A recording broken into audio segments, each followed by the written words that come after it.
My name is, Hold on.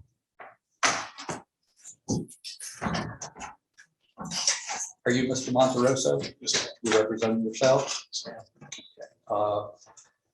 Ms. Perry will have an opportunity to make her presentation to us. You will then have an opportunity to present your arguments to us. And then Ms. Perry, if she wishes, will have a short period of time for rebuttal. Okay, so you can have a seat. Ms. Perry, you probably saw the order that came out. yes, Your Honor. So let's just focus on the two issues that were raised in your brief. Yes, Your Honor. My name is Allison Perry, and I do represent the appellant Deborah Ward, formerly known as Deborah Monteroso. I'd like to reserve 5 minutes for rebuttal, please. Okay. The former wife does appeal two issues. The first issue being the nominal permanent periodic alimony award to the former husband, because there's no competent substantial evidence to support the award. Well, it looks like she's going to have a pretty good year in 2021. I certainly hope so. It appears that the former husband may have remarried, which would make this issue moot. But Not our problem right now. I understand. So anyway, nominal permanent periodic alimony is only awarded in a very narrow set of circumstances. And those set of circumstances are not present in the instant case. Nominal permanent periodic alimony is awarded only when the breadwinner has temporarily, in a long-term marriage, where the breadwinner has temporarily lost ability to pay permanent alimony, and it's anticipated that the breadwinner will regain the ability to pay permanent alimony in the near future. An example given in the brief is the Blanchard case from this district. And in Blanchard, the husband was the breadwinner during the marriage. And in the last year of the marriage, he decided he didn't want to do what he had been doing for a living, and he became a photographer.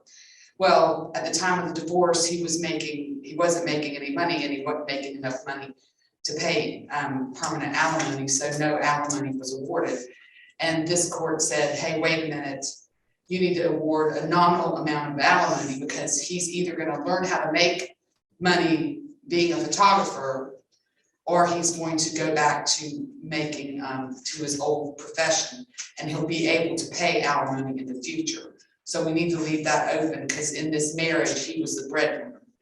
Now, we don't have either of those facts present in the instant case. The wife was not the breadwinner. They needed both salaries to make their modest lifestyle work. And the court specifically found that the wife was not underemployed, and this is at R838 of the record. The court specifically found there was no evidence that the wife was underemployed or that she would be earning significantly greater income in the future. But just as the case you just cited to us, I recall the record reflecting that her financial situation is probably going to take an upward track very quickly. Because of the economy? Yeah. And then when she's anticipating making from her business. Well, isn't that a sufficient basis to award nominal alimony?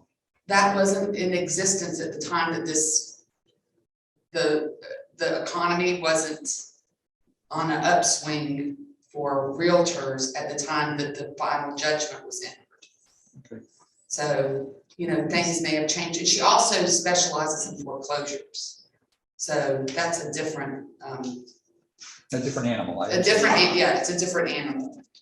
And and plus the specific findings of the court are contrary to what needs to be found to award permanent periodic alimony, and to tie these people together for the rest of their lives, practically, and make her open to mandatory discover all of her private information.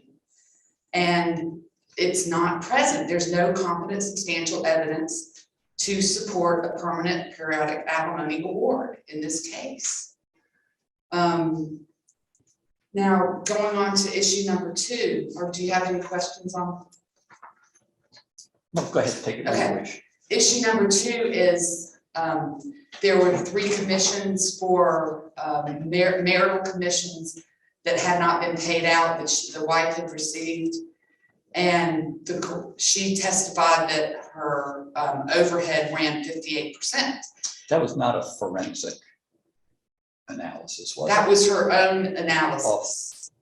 That was, she had done a 4-year study of her own business and determined that her overhead ran 58%. And she had IRS Schedule C forms that supported this analysis. There was no dispute, the husband didn't dispute this, so it was undisputed. There's a case. But the court found that that wasn't competent substantial evidence. But Testimony on her analysis. Right, well, I couldn't find a case directly on point on this issue, but there's some that are analogous.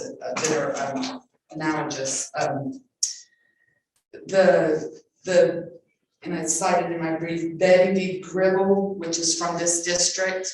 In that case, the husband was allowed to testify as to the value of his commercial real estate building.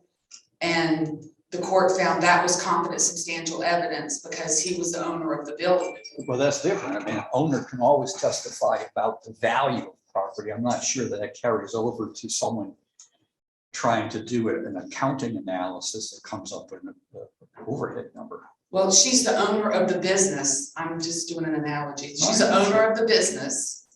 She knows what it takes, what her overhead is. She has Schedule Cs to back that. I'm saying that is competent substantial evidence. Her knowledge of the business, her ownership of the business, like in Grable, and her tax returns to support it. And it was undisputed. Now, again, an analogy there, if you have unrebutted expert testimony, the court isn't allowed just to reject that testimony without giving a reason.